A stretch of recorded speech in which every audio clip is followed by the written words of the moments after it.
The first time I saw Mortal Kombat 2 was at a Six Flags theme park.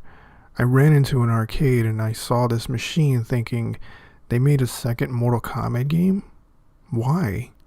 After playing it for a few minutes, I was hooked. I could not believe what I was seeing.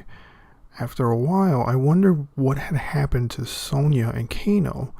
Did they move on to lead normal lives or did they die? Then I saw them in the background stage. Holy crap, they're alive. How did they get captured? My tiny mind was also amazed at other features in the game such as color and tunes. The colors and music were very well made and stuck in my mind until I grabbed a copy of Mortal Kombat 2 for the Sega Genesis later. Then came Mortal Kombat 3 and I first saw it at the Brickyard Mall and inside of a place called Funland. Looking back at Mortal Kombat 1 and 2, I was already prepared for something new and exciting. What I witnessed did not disappoint.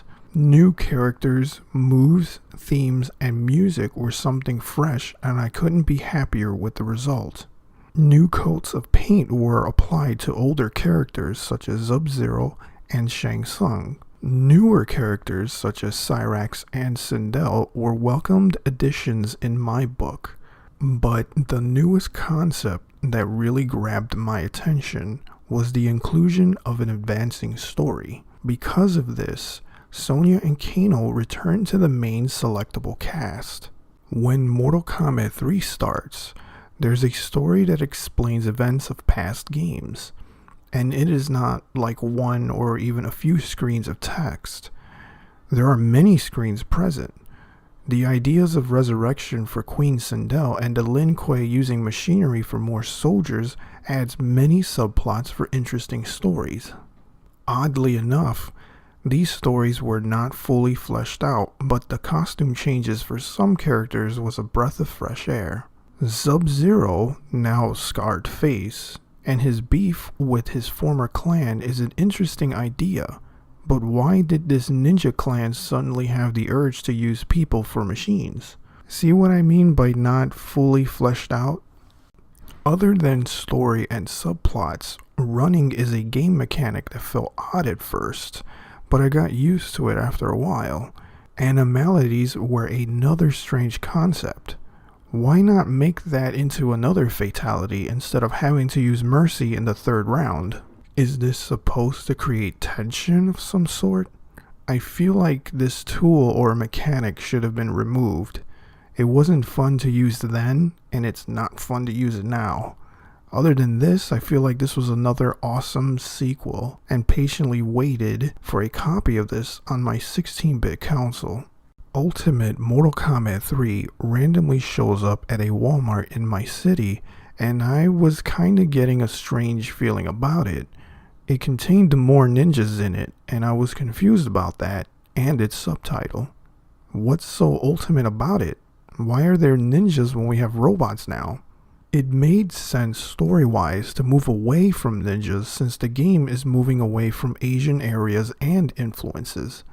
So my question was, why is the game moving backwards with designs and concepts? This game should have been called Ninja Edition, not Ultimate. There was nothing ultimate about it.